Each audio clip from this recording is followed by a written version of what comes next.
Jesus started this whole dialogue off. The good that I have spoken to come into your life, you're grieved over it. All right. Come on. Because you don't want to let go of what you've become used to. Yes.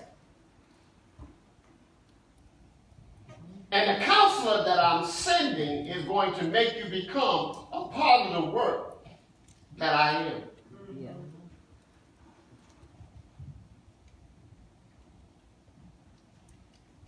And Sharon, the counselor has come to make us a part of the work that Jesus is. But we're arguing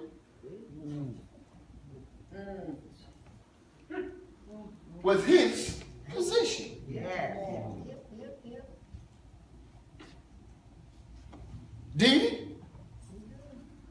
When the Spirit of God says one thing, but my unwillingness to let go of other things conflicts with what is being said, grief is birthed. Yes. All right. All right.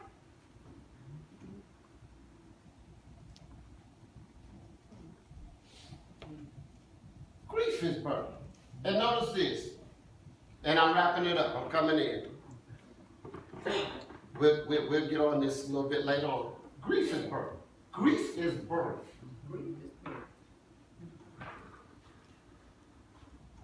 He said, because I said this, that I'm going away. Stay with me. Follow me. Yes. You are grieving. That's right. Because a change is required that you're not willing to accept. Wow. Grief is birth. Wow. And now the counselor has come to advise us on how to become a part of the work that Jesus himself is. And our unwillingness to comply, grief is birth. Before, the grief was born by who? Through the disciples. They were grieved over the fact that Jesus said he was leaving, and something good was coming their way, the counselor, to introduce them to the work of Christ so that they could become a part of the work. And grief was birthed because they did not want to accept the change.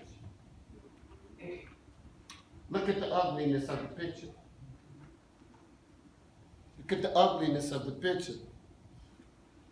Grief was born by them that could be explained by him to soon be accepted. Yeah.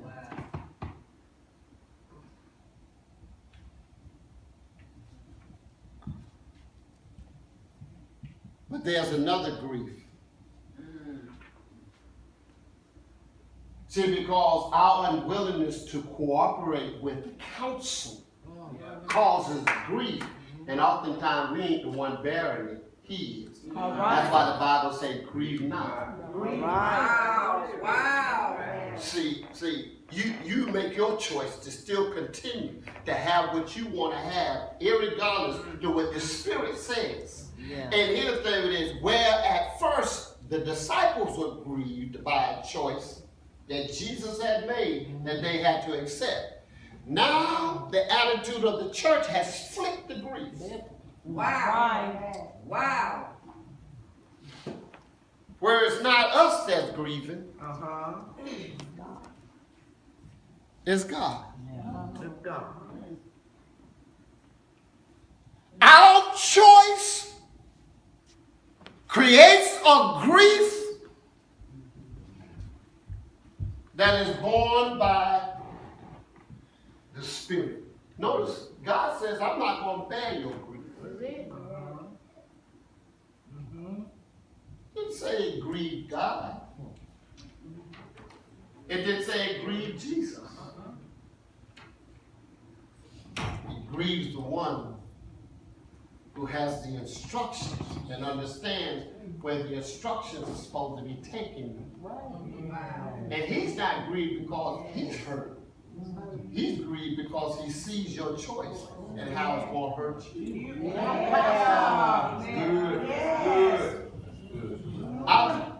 Good.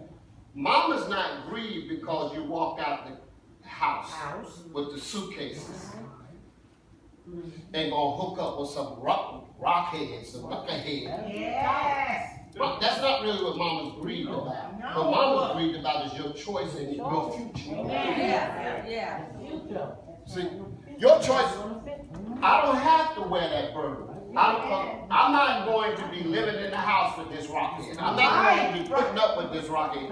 But I'm grieved that I see that your choice is infringing upon and damaging and hurting. My grief is because of your future. Come on. And that's what the Holy Spirit is grieved on. When I counsel you, it's about your future. When I instruct you, it's about your future. When I talk to you, it's about your future. And you can't see the future that I'm talking about, and you're making a choice now that's messing up.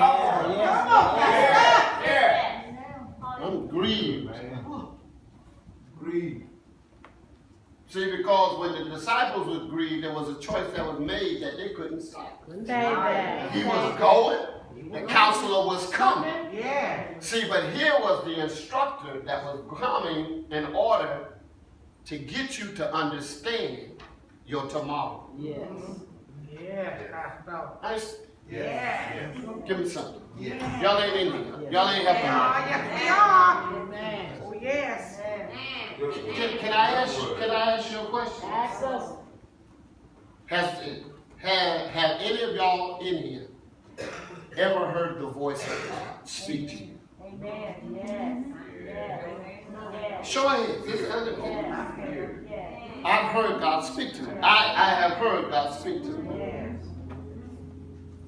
How much of in His speaking did you obey? Say that. Amen. Come on here. Amen. Come on. And His talking is about your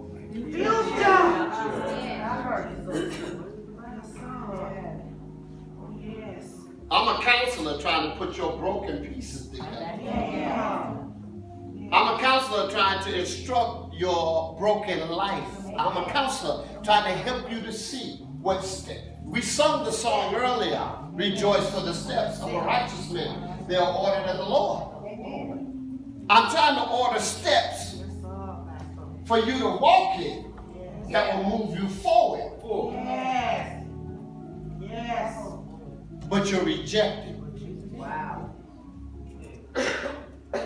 Because you feel that your choice is better. All right. Right now. Wait a minute. Supposing the disciples' choice when Jesus said, I'm leaving. All right. Would have been an authority they could have usurped. No, think about it. Supposing their choice of, no, we don't want you to go, would have been a choice that was powerful enough to have kept them in place. Are y'all?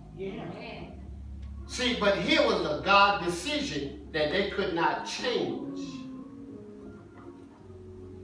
But the counselor, the best he can do is only.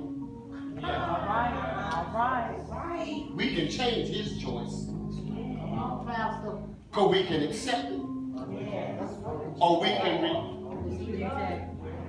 walk with it. Or we can walk away.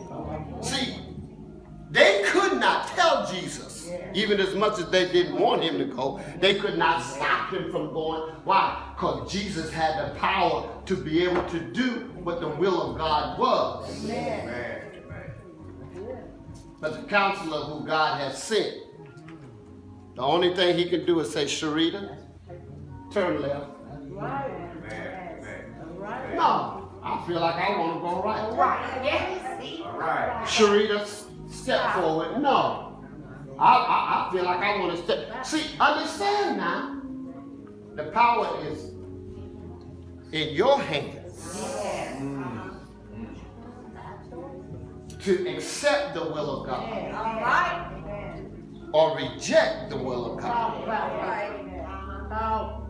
And every last one of us said, I heard God speak to me. All right. And my question to you is, how did you respond? Amen. Are y'all in here? Yes, we are. Because counseling on any level, financial, marriage, I don't care whether it deals with job and human relations, it's all about what? Tomorrow. Marriage counseling is about making your marriage better for tomorrow. Financial counseling is about making your finances better for tomorrow. When you're dealing with human relations on your job concerning a problem, you're being counseled so that we can move forward for a better tomorrow. Everything about counseling is about moving you to tomorrow. Yes. So why should we hear the Spirit Right. talk about our tomorrow, but we decide it ain't good? All right. That's right. No, that's not how I see it. No, that's not how I want it. Now, that's not how I feel it. Well, you can't feel what you have not been a part of it. All right. Tomorrow. All right. Are y'all in here? Yes. And oftentimes your decision to stay where you are, forbidden to walk in tomorrow, is because you're too comfortable with where you are. Everyone's standing all over this place.